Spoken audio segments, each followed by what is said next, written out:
Bonjour tout le monde. Écoutez, avec cette cinquième cours théorique, on va voir notre dernière forme d'accord, c'est-à-dire le La.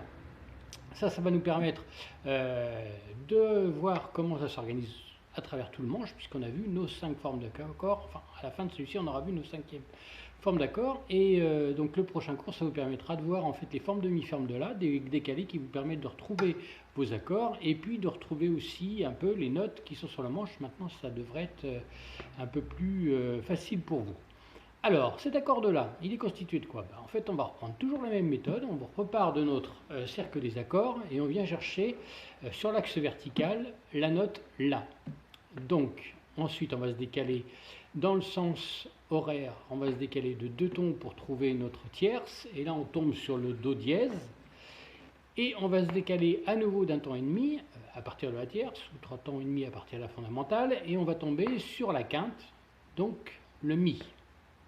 Voilà, donc on a notre accord de La, on sait qu'il est constitué du La, du Do dièse et du Mi. Maintenant, il ne reste plus qu'à les trouver sur le manche. Alors, on va aller chercher déjà le La. Alors, où est-ce qu'il y en a des La sur notre manche? Eh bien, sur le manche, on a déjà notre accord de La. Ici, la cinquième, ici. Là, on a un La. Et puis, on en a un deuxième, en fait, si on prend, alors, Mi, La, Ré, Sol. Ah, tiens, cette corde de Sol. Sol, Sol dièse, La. Donc effectivement, on a un deuxième La ici. Ok, on repère maintenant les tierces. Alors, les tierces, c'est le Do dièse. Do dièse, en fait, il n'y en a qu'un ici. On va le trouver. Où est-ce qu'on va le trouver? On a cette corde, la corde Si, là, et celle-ci. Si, Do, Do dièse. Donc ici, on a le Do dièse.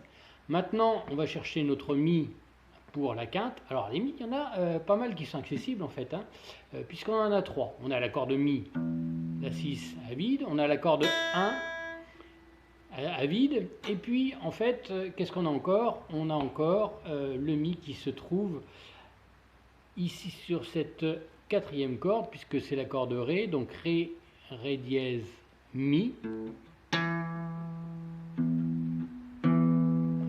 On a bien un Mi ici.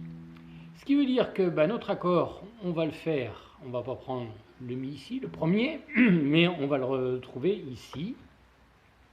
Cette forme-là que vous connaissez par cœur maintenant, qui nous donne un bel accord de Mi avec nos 3 doigts ici. Vous avez pu remarquer aussi que quand on est un petit peu habitué, on va jouer un petit barré, mais on ne joue pas l'accord de Mi, la petite aiguë. Voilà. Alors, on va passer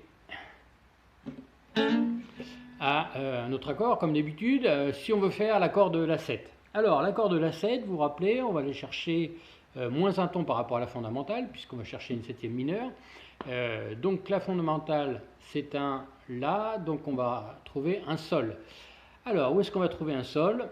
Le La 7. Le Sol, on en a un ici sur l'accord de Mi, et un ici sur l'accord de Mi. On va favoriser celui-ci, bien sûr. Et donc, on va aller chercher un La 7 en allant chercher notre petit doigt ici. On entend bien la différence entre un La. Voilà.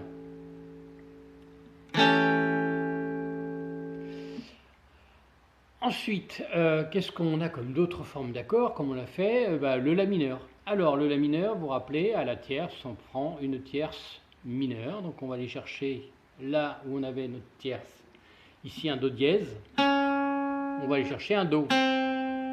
Donc, on a cette forme de petit triangle qui ressemble à la forme du Mi d'ailleurs. Le La mineur. On le retrouve assez facilement. Donc maintenant, avec tout ce qu'on a vu, ça devrait être de plus en plus simple pour vous. D'accord? On va voir que sont pratiquement les formes d'accords les plus utilisées, le Mi et le La. Donc on les a vus il n'y a pas longtemps. Et donc on va voir pourquoi et comment on peut trouver en fait les autres accords. Alors vous allez me dire, je ne comprends pas, il y a cet accord, on n'en a vu que 5 formes d'accords. Ben oui, parce que on a vu le Do, on a vu le Ré, on a vu le Mi. Ah, le Fa, on l'a pas vu. Est-ce que c'est un accord? Il n'y a pas de forme d'accord de Fa? Ben non, en fait, la forme d'accord de Fa, elle est dérivée du Mi, puisque notre Mi, vous vous rappelez, est ici. Un demi-ton derrière le Mi, je trouve le Fa. Donc, un demi-ton, c'est une case. Autrement dit, ben là, je vais avoir recours à un barré sur la première case et ma forme de Mi. Ma forme de Mi, vous voyez que c'est effectivement ici, ici, ici. Si je le remonte, j'ai bien un Mi. Voilà, j'essaie de vous la montrer. Voilà, ici. J'ai bien un Mi. Et si je fais un barré, j'ai un Fa. Donc le Fa est dérivé de la forme de Mi. Donc, Do, Ré, Mi, Fa, on vient de le voir à l'instant. Sol, on l'a vu. La, on l'a vu. Si, ah bah non, Si, on l'a pas vu. Ben, si, c'est exactement pareil que là. C'est-à-dire que La est ici. Et si on veut prendre une forme de Si, enfin un Si, on va prendre la forme de La pour faire un Si. C'est-à-dire qu'on va le retrouver 2 tons plus bas. C'est-à-dire qu'on va faire ici, mais avec un barré. Ah oui, mais alors avec un barré avec ça, donc il faut changer les doigts. Donc on va se prendre comme ça et on va le prendre ici. Voilà, vous avez compris? Voilà. Et puis on revient sur le Do. Donc là, on a vu toutes les formes d'accords. Et la prochaine fois, on retravaillera à nouveau. Je vous réexpliquerai à nouveau comment on a un Sol ici, un La ici que vous allez retrouver très facilement. Hein. Et puis ici, un Ré mineur, et puis là, un Do mineur. Ça va venir tout seul, vous allez voir. Et après, ce qui sera génial, c'est que vous n'aurez même plus à me demander où se trouvent les accords. Voilà, écoutez, à bientôt. Au revoir.